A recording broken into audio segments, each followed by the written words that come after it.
Friends, this is Dr. Sachin Goswami and I welcome you on our YouTube classes Goswami Classes. दोस्तों, जैसा कि आप जानते हैं कि mission UP TGT PGT English 2022 के नाम से हमारी एक सीरीज़ चल रही है और इस सीरीज़ का उद्देश्य है आपको पूरी तैयारी कराना। इसमें स्पेशल टारगेट, स्पेशल फोकस हमने यूपी टीजीटी पर रखा है। तो यूपी टीजीटी में सबसे पहले मैं आपको लिटरेरी टर्म्स कराऊंगा, इसके बाद हिस्ट्री ऑफ इंग्लिश लिटरेचर, उसके बाद चारों राइटर्स को लिया जाएगा। तो कुल मिलाकर कुछ भी नहीं छोड़ा जाएगा। लिटरेचर का सारा वर्क आपको कराया जाएगा। अगर आपने इस सीरीज़ को सही से तैयार कर लिया तो ये मान के चलिए कि लिटरेचर की तैयारी पूरी हो गई। और पूरा ही डिटेल में आप पढ़ना चाहते हैं, पूरा डेप्थ में और भी जाना चाहते हैं, और भी ज़्यादा स्टडी प्रैक्टिस करना चाहते हैं, तो दोस्तों आप हमारी पेड क्लासेस का भी हिस्सा बन सकते हैं, जो कि रिकॉर्डेड पेड क्लासेस कोर्स है केवल 1000 रुपये में। आप उसको तैयार कर लें और इसे तैयार कर लें, और साथ के साथ जो मैंने बुक्स आपको सजेस्ट की हैं उनमें से कोई भी एक बुक भी आप लिटरेचर की ले लेंगे तो आपका काम हो जाएगा, चाहे बशर्ते वो मेरे ही नोट्स क्यों ना हो। तो इनसे आप तैयारी कीजिए, अच्छी तैयारी आपकी हो जाएगी और उम्मीद है आपको ये सीरीज़ अच्छी भी लग रही होगी। दोस्तों, एक एक स्टेप करके मैं यहाँ पर चल रहा हूँ, स्टेप बाय स्टेप सारी चीज़ें आपको बताता चल रहा हूँ, क्योंकि अगर मैं एक साथ ये कहूँ आपसे कि मैं सारा सब कुछ आपको मिक्सअप दे रहा हूँ कि कभी मैंने वर्ड्सवर्थ पढ़ा दिया, कभी मैंने गाल्सवर्दी को पढ़ा दिया, कभी शेक्सपियर को पढ़ा दिया, डेली मैं इस तरह से मिक्स क्लासेस देने लगूँ तो आपकी तैयारी नहीं हो पाएगी। क्योंकि ऐसा होता है जब घर में बहुत सारी चीज़ें बनती हैं, बहुत सारे पकवान बनते हैं, तो आपका मन करता है कि मैं ये भी खा लूँ, वो भी खा लूँ, सब कुछ खा लूँ। आप टेस्ट में वो सारी चीज़ें खा तो लेते हैं, लेकिन बाद में क्या होता है, डाइजेशन की प्रॉब्लम हो जाती है, वो खाना पच नहीं पाता। तो उतना आपको खाना है जो पच जाए। तो इसी वजह से मैं आपको ये चीज़ें सीक्वेंस में दे रहा हूँ और स्टेप बाय स्टेप मैं आपको ये चीज़ें दे रहा हूँ, जिससे आपकी तैयारी बिल्कुल सीक्वेंस में हो जाए और बहुत अच्छी तरह से हो जाए। उम्मीद है कि आपको ये सीरीज़ अच्छी भी लग रही होगी। जो ये सीरीज़ हमारी चल रही है, एन्जॉय कर रहे होंगे आप इस सीरीज़ को। और अगर आप ये सीरीज़ की सारी वीडियोस सीक्वेंस में और बिल्कुल एक जगह पर प्राप्त करना चाहते हैं तो दोस्तों डिस्क्रिप्शन बॉक्स में टेलीग्राम चैनल का लिंक दिया हुआ है, आप उस लिंक पर जाइए और टेलीग्राम चैनल को ज्वाइन कर लीजिए अगर आपने नहीं ज्वाइन किया, क्योंकि वहाँ पर आपको डे 1 से लेके अभी तक की जो फ़िलहाल आज डे 16 और 17 है तो उसकी वीडियोज़ आपको मिल जाएंगी, सारी वीडियोज़ आपको मिल जाएंगी। तो वो सारी की सारी वीडियोस आपको प्रोवाइड हो जाएंगी, तो आप उससे ज़रूर जुड़ जाइए। इसके साथ साथ अगर आप हमारी पेड क्लासेस या वन लाइनर कोर्स का हिस्सा बनना चाहते हैं तो भी आप हमें कांटेक्ट कर सकते हैं हमारे नंबर 9756055255 पर। तो दोस्तों, देर ना करते हुए स्टार्ट करते हैं आज का टॉपिक, जो कि नॉवेल का टॉपिक है। और क्लास स्टार्ट करने से पहले मैं आपसे यही कहना चाहूँगा, सीरीज़ अच्छी लग रही हो तो प्लीज़ वीडियो को लाइक ज़रूर कर देना और ज़्यादा से ज़्यादा शेयर किया करें। नॉवेल का टॉपिक है, सबसे पहले एक रिवीजन, छोटा सा रिवीजन होगा, ब्रीफ में रिवाइज कराऊंगा नॉवेल के बारे में, फिर आज के जो टॉपिक्स हैं हमारे उस पर आएंगे। आज मैं आपको पढ़ाने वाला हूं space fiction and science fiction. दोनों सिमिलर से ही हैं, लेकिन फिर भी क्या अंतर है दोनों के बीच में, क्या फीचर्स हैं दोनों के, वो जानना बहुत ज़रूरी है। तो सबसे पहले आप एक छोटा सा रिवीजन कीजिए नॉवेल के बारे में। नॉवेल क्या है, किसको नॉवेल कहा जाता है। दोस्तों, ये जो नॉवेल है, नॉवेल क्या होता है मैंने आपको बताया था, it is an extended form of pros writing. Pros writing की एक एक्सटेंडेड फॉर्म है जो नॉवेल है। नॉवेल को ये भी कहा जाता है कि it is a long narrative tale in prose. ये लॉन्ग नैरेटिव टेल है किसमें, प्रोज में जो नॉवेल है। इसमें स्टोरी को नैरेट किया जाता है और सीक्वेंशियल ऑर्गेनाइजेशन होता है एक्शन और सीन्स का। अब हम बात करें नोवेल वर्ड आया कहाँ से, ये क्वेश्चन बहुत इंपॉर्टेंट है। इटालियन वर्ड नोवला से नोवेल वर्ड की उत्पत्ति हुई। नोवला का मतलब होता है न्यू, और जो नोवला टर्म है ये खुद लेटिन भाषा के शब्द नोवस से आया, और नोवस का प्लूरल जो होता है दोस्तों वो नोवेलस होता है, तो उसी से बना नोवला और नोवला से नोवेल। इस तरह से ये इसका ओरिजिन रहा नॉवेल का। इतना समझ में आ गया होगा। अब अगर जो हम लिटरेरी टर्म के रूप में नॉवेलिटी को देखें क्योंकि एक क्वेश्चन एग्जाम में अक्सर पूछा जाता है कि नॉवेलिटी क्या है, नॉवला क्या है और नॉवल क्या है, इनके बीच का अंतर भी पता होना चाहिए। तो नॉवेलिटी क्यों देखें तो नॉवेलिटी क्या है, एक लॉन्ग शॉर्ट स्टोरी होती है जिसमें अराउंड 15,000 वर्ड्स होते हैं, वो नॉवेलिटी कहलाता है। और इसको ब्रीफ और शॉर्ट नॉवल भी कहा जाता है नॉवेलिटी को। नोवेला की बात करें तो ये एक प्रोज फिक्शन है जो कि शॉर्ट स्टोरी से लंबा होता है और इसमें अराउंड 30,000 वर्ड्स होते हैं। जो नॉवला है इसमें जनरली एक सिंगल इवेंट होती है। अगर जो हम टाइप्स ऑफ नॉवेल्स की बात करें तो पिकारेस्क नॉवल जो मैं आपको पढ़ा चुका हूँ, Gothic novel, space fiction, science fiction, epistolary novel, historical novel, regional novel, realistic naturalistic novel, autobiographical novel, detective novel, sentimental and romantic novel. दोस्तों इसमें से आपको पिकारेस्क पढ़ाया जा चुका है, गॉथिक पढ़ाया जा चुका है और रीजनल नॉवल भी पढ़ाया जा चुका है। आज जो मैं आपको कराने वाला हूँ वो है स्पेस और साइंस फिक्शन। लेकिन उससे पहले पिकारेस्क फिक्शन के बारे में जानिए, एक छोटा सा रिवीजन। पिकारेस्क फिक्शन होता क्या है, पिकारेस्क की जो वर्ड है ये स्पेनिश भाषा, स्पेन की भाषा पिकारो से लिया गया शब्द है। पिकारो का मतलब रोग और रास्कल ऑफ सोसाइटी होता है। अब पिकारो कौन होता है, उसको हम कैसे कैटेगराइज कर सकते हैं, ये मैं वीडियो में बता चुका हूँ कि पिकारो की कौन कौन सी कैटेगरी होती हैं। आप एक बार फिर से इस वीडियो मतलब जो प्रीवियस वीडियो जो मैंने आपको पढ़ाई थी पिकारेस्क नॉवल को लेकर, उसको देख सकते हैं अगर जो क्लियर नहीं है। ये प्रोज फिक्शन का एक फॉर्म है। ये हीरो के यानी कि पिकारो की जो एडवेंचर्स हैं, पिकारो की जो जर्नी है उसको रिप्रेजेंट करता है। हीरो जो है वो एक लो क्लास को बिलोंग करता है जो कि एक करप्ट सोसाइटी में खुद को अपनी विट के अकॉर्डिंगली ढाल लेता है और उसका शोषण होता है हीरो का। और ये एक रियल पिक्चर ऑफ सोसाइटी को रिप्रेजेंट करती है जो पिकारेस्क नॉवल की कहानी है। इसमें कॉमेडी और सटायर दोनों को जगह दी जाती है। हीरो एक स्थान से दूसरे स्थान पर जाता है और ये जो कहानी है ये एपिसोड्स में बटी होती है। और जो पिकारो है वो विक्टिम ऑफ सोसाइटी होता है, यानी कि जो प्रोटैगनिस्ट है इसका जो हीरो है वो समाज का सताया हुआ व्यक्ति होता है। समाज उसका शोषण करता है। शोषण वो मेंटली होता है, फिजिकली होता है एंड बाय मैनी वेज। और हीरो जो है वो विक्टिम ऑफ सोसाइटी। इसके साथ साथ थॉमस नेस का the unfortunate traveller, Daniel Defoe का the fortunes and misfortune of famous Moll Flanders, Henry Fielding's का the history of Tom Jones, Charles Dickens का पिकविक पेपर्स, मार्क ट्वेन्स का adventure of Huckleberry Finn, Mulk Raj Anand का कुली और R के नारायण के जो guide हैं, ये फेमस एग्जाम्पल्स आते हैं दोस्तों पिकारेस्क नॉवल के। उम्मीद है पिकारेस्क नॉवल इतनी बार रिवाइज करा दिया अब बिल्कुल क्लियर हो गया होगा। इसके बाद गॉथिक नॉवल की बात करते हैं। मैं आपसे यही चीज़ कहता हूं, अगर जो आप हमारी इस सीरीज़ को ज्वाइन कर लेते हैं फिर आपको कहीं कुछ लिखने की, कहीं कुछ देखने की कुछ ज़रूरत नहीं है।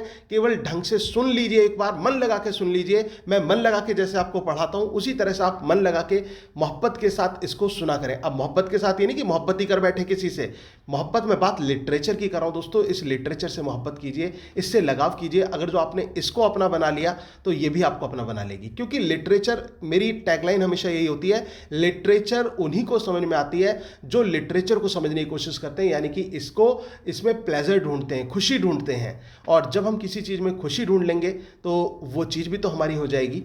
तो वही चीज़ है कि लिटरेचर को मन से पढ़ो, दिल से पढ़ो। जैसे बचपन में आप स्टोरीज पढ़ते थे ना, जैसे आज तक भी आपको बहुत सारी कहानियाँ याद होंगी। आपको कछुए खरगोश की कहानी याद होगी, आपको कुल्हाड़ी वाली याद होगी, आपको स्नो वाइट और बोने की कहानी याद होगी। बहुत सारी स्टोरीज थी जो आपने बचपन में पढ़ी होंगी, लेकिन आज भी याद हैं। क्यों याद है? क्योंकि आपने उनसे मोहब्बत कर ली थी, क्योंकि आपने उनसे दिल लगा लिया था, आप उनसे दिल से पढ़े थे। दिल से पढ़े थे ना, तो तभी तो आज भी आप वो पोएम सुना देते हैं, ट्विंकल ट्विंकल लिटिल स्टार। आप तभी तो वो पोएम सुना देते हैं, मछली जल की रानी है, जॉनी जॉनी यस पापा। ये पोएम्स आपको क्यों याद है आज तक भी?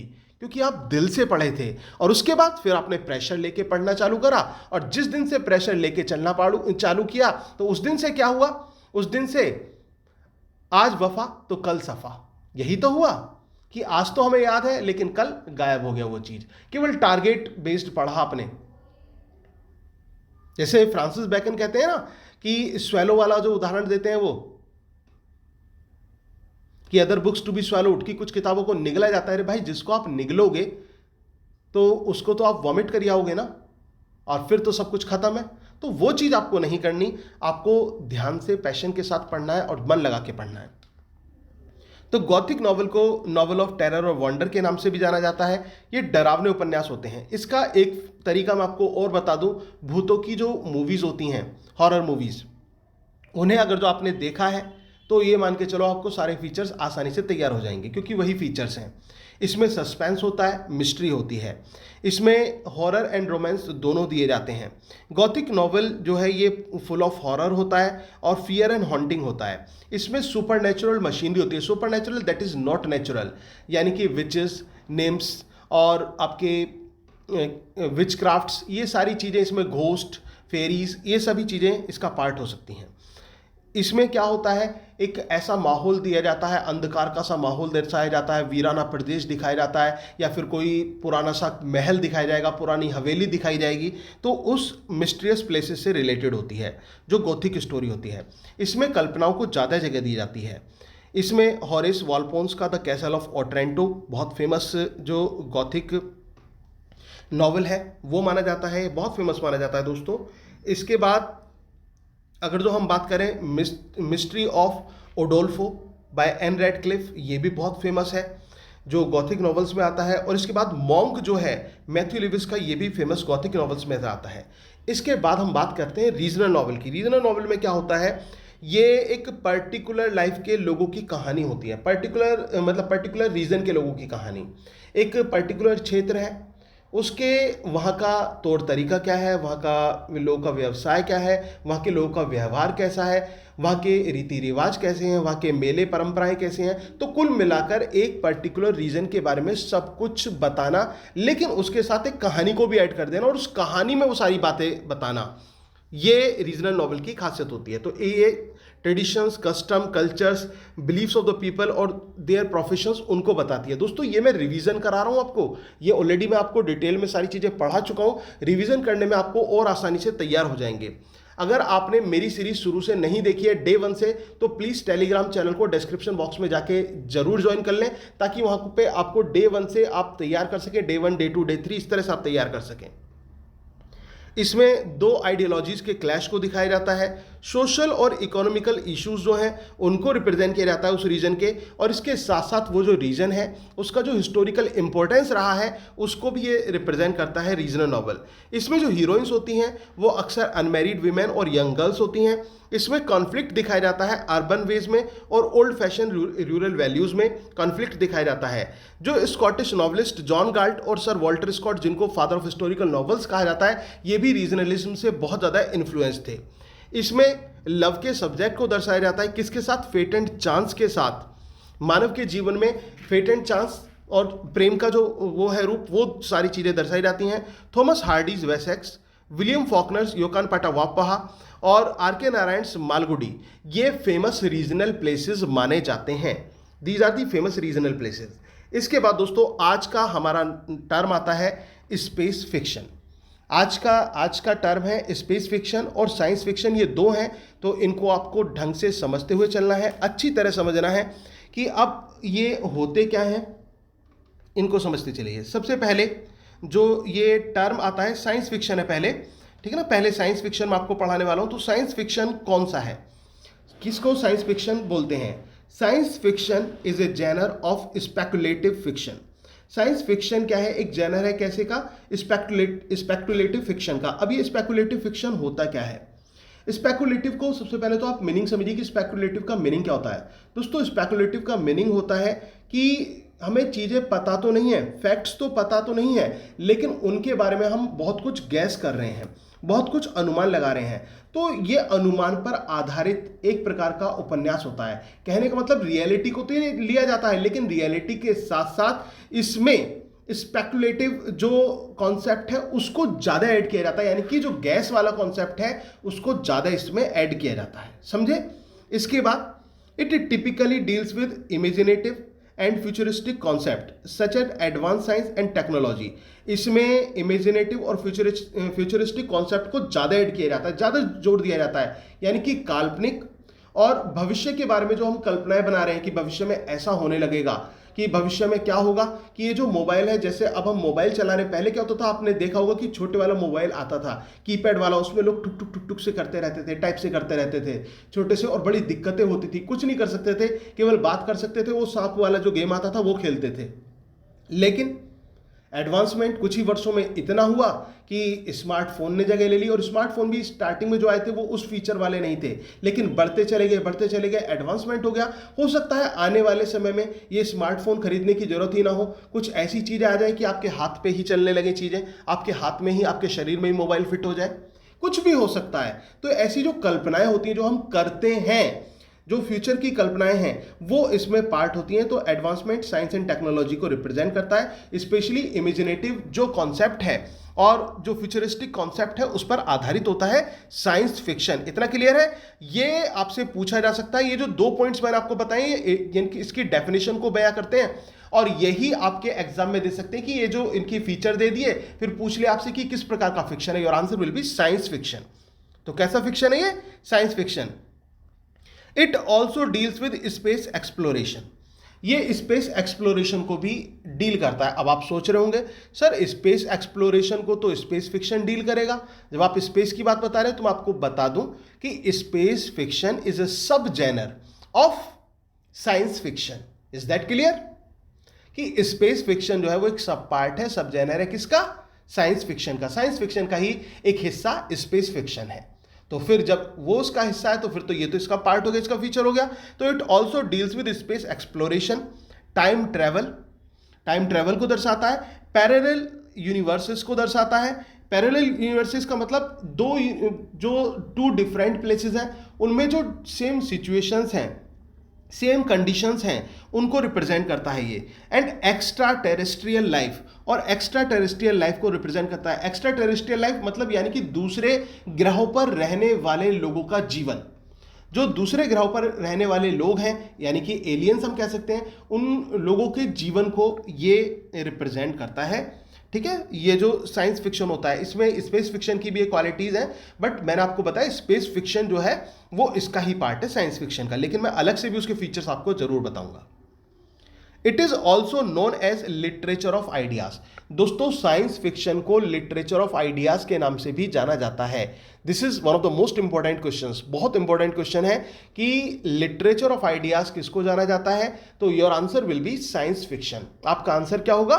साइंस फिक्शन होगा। सेशन अच्छा लग रहा हो तो प्लीज वीडियो को लाइक जरूर कर दें, और वीडियो देखने के बाद में कमेंट बॉक्स में कमेंट जरूर कर देना कि जैसा भी आपको लगा। आपका अपना फीडबैक देना बहुत ज़रूरी होता है, क्योंकि फीडबैक देने से क्या होता है कि टीचर को भी अपने बारे में पता चलता है कि वो किस तरह से पढ़ा रहा है और क्या चीज़ ज़रूरत है अभी। तो और इम्प्रूवमेंट की तो बात ऐसी है, कहने को मैंने पीएचडी कर रखी है, मैंने मोर देन 50 बुक्स मैंने लिखी हुई हैं जो कि यूजी पीजी लेवल की बुक्स हैं, कॉम्पिटिटिव लेवल की बुक्स हैं। इवन मैंने लिटरेचर की जो साहित्यिक हिंदी में मेरी पोएम्स में भी इंटरेस्ट है उसकी भी किताबें लिखी हुई हैं। लेकिन फिर भी एक टीचर को ये होना चाहिए, क्योंकि आप भी फ्यूचर में टीचर बनेंगे, मैं आपसे भी यही बात कहूँगा कि हर पल आपको ये सोचना चाहिए कि मैं अपनी नॉलेज को कैसे इंक्रीज करूं।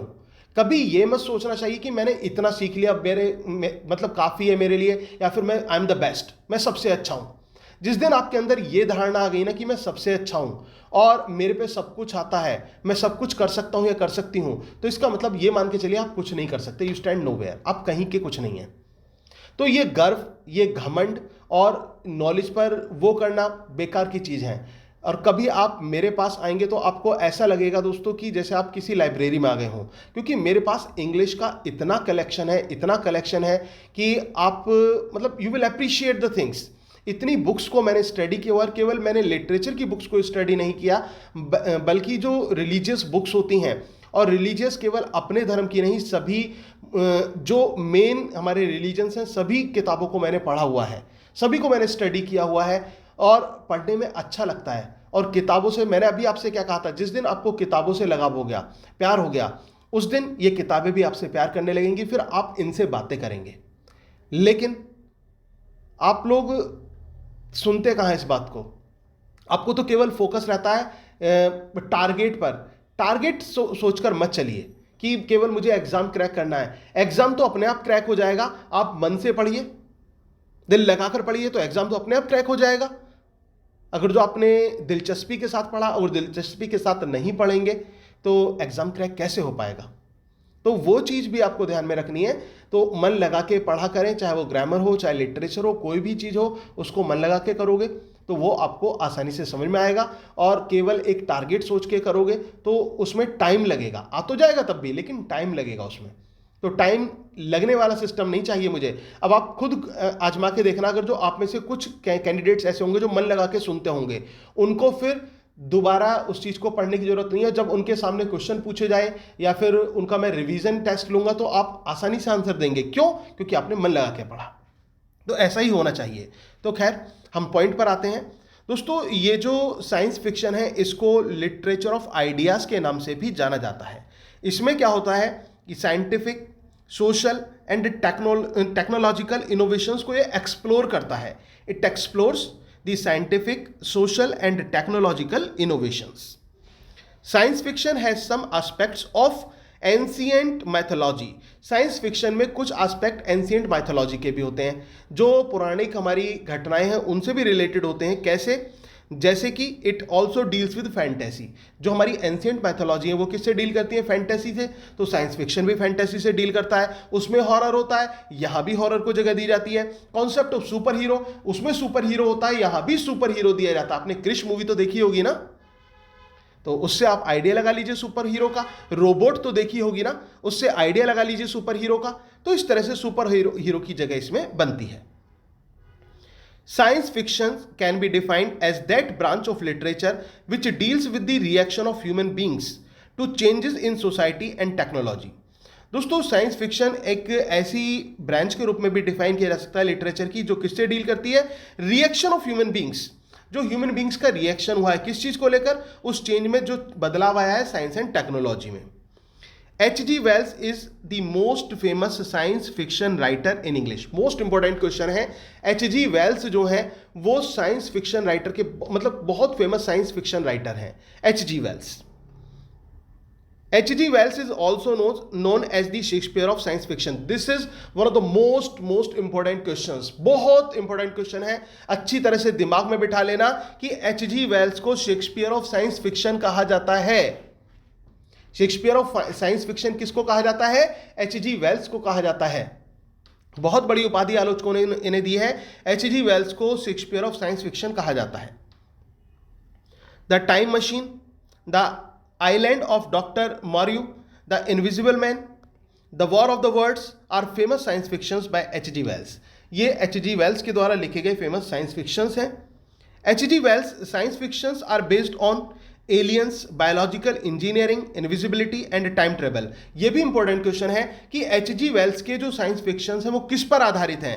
तो आपका आंसर होगा लाइफ ऑफ एलियंस, जो एलियंस की लाइफ है उन पर आधारित है, इनविजिबिलिटी पर आधारित है और टाइम ट्रेवल पर आधारित है। H.G. Wells, Robert Heinlein, Arthur C Clarke, Frank Herbert और विलियम गिब्सन ये फेमस साइंस फिक्शन राइटर्स हैं। दोस्तों ये फेमस साइंस फिक्शन राइटर्स हैं। कौन कौन से? H.G. Wells हैं, रॉबर्ट हेनलिन हैं, आर्थर सी क्लार्क हैं, फ्रैंक हर्बर्ट हैं और विलियम गिब्सन। ये फेमस साइंस फिक्शन राइटर्स हमारे आ जाते हैं। तो दोस्तों साइंस फिक्शन क्लियर हुआ कि साइंस फिक्शन क्या होता है। एक बार मैं फिर से रिवाइज करा देता हूं ताकि आपको और अच्छी तरह से तैयार हो जाए साइंस फिक्शन। साइंस फिक्शन एक जेनर है स्पेकुलेटिव फिक्शन का। स्पेकुलेटिव फिक्शन जिसमें चीज़ों को गैस ज़्यादा किया जाता है, फैक्ट्स कम पता होते हैं लेकिन गैसिंग पावर ज़्यादा होती है। इसमें क्या होता है, इसमें इमेजिनेटिव और फ्यूचरिस्टिक कॉन्सेप्ट पर ज़्यादा बल दिया जाता है। किसको लेकर? एडवांसमेंट साइंस और टेक्नोलॉजी को लेकर। इसके साथ साथ इसमें स्पेस एक्सप्लोरेशन को दर्शाया जाता है, टाइम ट्रैवल को दर्शाया जाता है, पैरेलल यूनिवर्स को दर्शाया जाता है और एक्स्ट्रा टेरेस्ट्रियल लाइफ जो कि मैं आपको डिफाइन कर चुका हूँ उसको दर्शाया जाता है।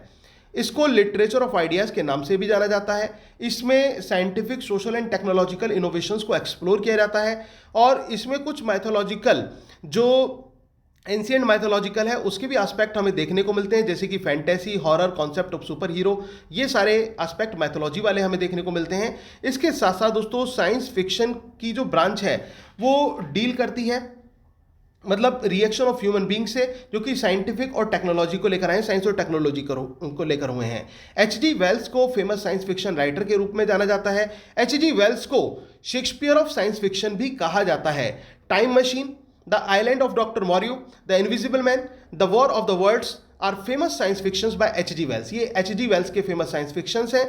H.G. वेल्स साइंस फिक्शंस जो हैं वो एलियंस, बायोलॉजिकल इंजीनियरिंग, इनविजिबिलिटी और टाइम एंड ट्रैवल पर आधारित हैं। इसके साथ साथ H.G. Wells, Robert Heinlein, Arthur C Clarke, Frank Herbert and William Gibson जो है वो फेमस साइंस फिक्शन राइटर्स हैं। उम्मीद है कि समझ में आ रहा होगा। समझ में आया हो तो प्लीज़ वीडियो को लाइक कर दें, अगर अभी तक आपने वीडियो को लाइक नहीं किया है।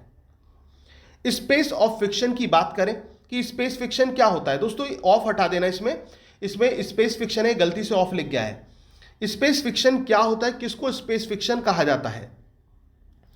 स्पेस फिक्शन इज ए सब जेनर ऑफ साइंस फिक्शन। यही अपने आप में इंपॉर्टेंट क्वेश्चन बन जाता है कि स्पेस फिक्शन किसका सब जेनर है, किसका सब पार्ट है? साइंस फिक्शन का। और वो मैं आपको स्टार्टिंग में ही बता चुका हूं, जब साइंस फिक्शन पढ़ाया तभी मैंने आपको बता दिया कि स्पेस फिक्शन जो है वो एक सब जेनर है किसका? साइंस फिक्शन का। Space fiction is mainly based on contemporary space technology. Space fiction किस पर आधारित होता है? जो कंटेम्परेरी स्पेस टेक्नोलॉजी होती है, यानी कि जो समकालीन स्पेस टेक्नोलॉजी होती है, एट द टाइम जो टेक्नोलॉजी है उस पर आधारित होता है space fiction. Space fiction also deals with space opera, that is also the part of science fiction. दोस्तों स्पेस फिक्शन स्पेस ओपेरा पर बेस्ड होता है। स्पेस ओपेरा भी मैं आपको बताऊंगा कि स्पेस ओपेरा होता क्या है। जो स्पेस फिक्शन है वो किससे डील करता है? स्पेस ओपेरा से डील करता है। और स्पेस ओपेरा साइंस फिक्शन का भी पार्ट है, क्यों ना हो, क्योंकि साइंस फिक्शन का ही तो बच्चा है ये स्पेस फिक्शन। स्पेस फिक्शन को ये मान के चलना कि साइंस फिक्शन का बेटा है स्पेस फिक्शन, तो फिर ऑब्वियसली इसका पार्ट होगा ओपेरा। जो स्पेस ओपेरा है, स्पेस ओपेरा किसको बोलते हैं? Space opera is an adventure science fiction that is set in an outer space और ऑन अ डिस्टेंट प्लेनेट। दोस्तों स्पेस ओपेरा उसको बोलते हैं, एक एडवेंचर साइंस फिक्शन होता है जो कि एक आउटर स्पेस पर या फिर डिस्टेंट प्लेनेट पर सेट होता है। मतलब एक दूसरे प्लेनेट पर हम चले गए और वहाँ की लाइफ को ये दर्शा रहा है, तो उसको स्पेस ओपेरा कहा जाता है। और अपने ग्रह पर आ गए एलियंस वगैरह, तो वो स्पेस फिक्शन ही है। इसके बाद दोस्तों शिकस्त अ नोवेल ऑफ डॉरिस लेसिंग, ये भी बहुत इंपॉर्टेंट है। शिकस्त किसका नॉवेल है? शिकस्त जो नॉवेल है दोस्तों ये डॉरिस लेसिंग का नॉवेल है। ये फाइन एग्जाम्पल है। डॉरिस लेसिंग जो कि नोबेल प्राइज विनर है, बहुत फेमस नॉवेलिस्ट है, तो डॉरिस लेसिंग का लिखा हुआ एक फेमस नॉवेल है शिकस्त। ये स्पेस फिक्शन का बहुत अच्छा उदाहरण कहा जा सकता है। H.G. Wells story the war of the worlds, ये साइंस और स्पेस फिक्शन दोनों के रूप में जाना जाता है। इसको is one of the most famous space fictions in English. और इसमें स्पेस फिक्शंस के ज़्यादा कैरेक्टरिस्टिक हैं। अगर जो दोनों ऑप्शन में आपको मिल जाए, क्योंकि कुछ कंफ्यूज करने वाले क्वेश्चन दे देते हैं, एग्जामिनर के द्वारा दे दिए जाते हैं, तो स्पेस और साइंस दोनों मिल जाए तो स्पेस को आपको टिक करना है, स्पेस को फिल करना है। क्यों? क्योंकि स्पेस फिक्शन के जो फीचर्स होते हैं वो ज़्यादा हैं इसमें। साइंस बशर्ते साइंस फिक्शन का पार्ट है स्पेस फिक्शन, लेकिन स्पेस फिक्शन को ही इसमें रिप्रेजेंट किया गया है। तो H.G. वेल्स की story the war of the worlds जो है वो फेमस स्पेस फिक्शन का उदाहरण है इंग्लिश में। और इसके साथ साथ आपने हिंदी मूवी देखी होगी दोस्तों, कोई मिल गया, is also based on the concept of space fiction. वो भी स्पेस फिक्शन के कॉन्सेप्ट पर आधारित है, जो कोई मिल गया मूवी है। इसके साथ साथ दोस्तों Hyperion by Dan Simmons is also a famous space fiction. Hyperion जो है डैन सिमंस का लिखा हुआ, ये भी एक फेमस स्पेस फिक्शन है। और जो स्पेस फिक्शन होता है वो कैसा होता है? Full of high imagination. इसमें बहुत ज़्यादा कल्पना की जाती है। It also explores the concept of utopia. ये यूटोपिया के कॉन्सेप्ट को भी एक्सप्लोर करता है। यूटोपिया एक प्लेजेंट वर्ड जो होता है, इमेजिनेटिव प्लेजेंट वर्ड, तो उसको यूटोपिया कहा जाता है। तो एक काल्पनिक, एक सुखद संसार के कॉन्सेप्ट को भी ये दर्शाता है जो स्पेस फिक्शन होता है। दोस्तों एक बार और मैं रिवाइज करा देता हूँ स्पेस फिक्शन को कि स्पेस फिक्शन क्या होता है, क्या इसके फीचर्स हैं। तो स्पेस फिक्शन जो है सब जेनर है साइंस फिक्शन का।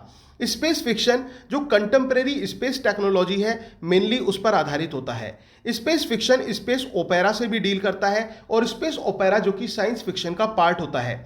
स्पेस ओपेरा की बात करें तो स्पेस ओपेरा एक ऐसा उपन्यास होता है जो कि कहीं आउटर स्पेस में या डिस्टेंट प्लैनेट में सेट किया गया हो। शिकस्त एक नॉवेल है डोरिस लेसिंग का, जो कि बहुत अच्छा उदाहरण है स्पेस फिक्शन का। H.G. वेल्स की story the war of the worlds जो है, ये भी स्पेस फिक्शन का बहुत अच्छा एग्जाम्पल कह सकते हैं। हिंदी मूवी कोई मिल गया भी किस पर आधारित है? ये कॉन्सेप्ट ऑफ स्पेस फिक्शन पर आधारित है। इसके साथ साथ दोस्तों हाइपीरियन बाय डैन सिमंस, ये भी स्पेस फिक्शन का बहुत अच्छा एग्जाम्पल है। और जो स्पेस फिक्शन है उसमें पूर्ण रूप से इमेजिनेशन को जगह दी जाती है और ये एक्सप्लोर करता है कॉन्सेप्ट ऑफ यूटोपिया को, जो एक प्लेजेंट वर्ल्ड का कॉन्सेप्ट है, इमेजिनेटिव प्लेजेंट वर्ल्ड का कॉन्सेप्ट है, उसको भी ये एक्सप्लोर करता है। तो दोस्तों ये था आज का हमारा टॉपिक स्पेस फिक्शन और साइंस फिक्शन को लेकर। उम्मीद है कि आपको समझ में आया होगा। वीडियो अच्छी लगी हो तो प्लीज वीडियो को लाइक, शेयर और कमेंट करना ना भूलें। चैनल पर नए हैं तो चैनल को सब्सक्राइब जरूर कर लें। साथ ही साथ डिस्क्रिप्शन बॉक्स में जाकर जो टेलीग्राम चैनल है, वीडियो को सीक्वेंस में पाने के लिए टेलीग्राम चैनल को जरूर ज्वाइन कर लें। फेसबुक पेज को भी लाइक कर दें। और इसके साथ साथ मैं यह आपसे कहता हूं कि ऑफर बस अब खत्म होने वाला है, तो इस ऑफर का आप फायदा उठाएं। केवल 1000 रुपए में आपको पूरा रिकॉर्डेड क्लासेस, जो प्रीवियस रिकॉर्डेड कोर्स है हमारा, वो पूरा मिल जाएगा 1000 रुपए में, जिसमें आप डेली 3, 4, 5 वीडियोस भी अपनी तैयार कर सकते हैं। एक 1.5 घंटे की क्लासेस है, बोर्ड पर पढ़ाई हुई क्लासेस है दोस्तों, बहुत अच्छी क्लासेस है, आपको अच्छी तरह से समझ में आएगा। उसको आप लीजिए केवल 1000 रुपए में। और इसके साथ साथ 2000 रुपए में हमारे वन लाइनर नोट्स हैं। और अगर आप ये दोनों चीजें एक साथ लेते हैं तो आपको 500 रुपीज का डिस्काउंट भी मिल जाएगा। 2500 रुपए में आपको ये पूरा कोर्स मिल जाएगा। और इसमें जो वन लाइनर नोट्स हैं हार्ड कॉपी में है। सबसे अच्छी बात यह है कि हार्ड कॉपी में है, आपके एड्रेस पर डिस्पैच किए जाएंगे। तो आप उसको जरूर ज्वाइन कीजिए पेड क्लासेस को। अगर आप मेरे से पढ़ रहे हैं और तरीका आपको अच्छा लगता हो पढ़ाने का, तो प्लीज मेरे इस क्लास का भी जो पेड क्लासेस हैं, पेड रिकॉर्डेड क्लासेस सेशन और वन लाइनर नोट्स का भी हिस्सा जरूर बने। Thank you very much, yours doctor Sachin Goswami.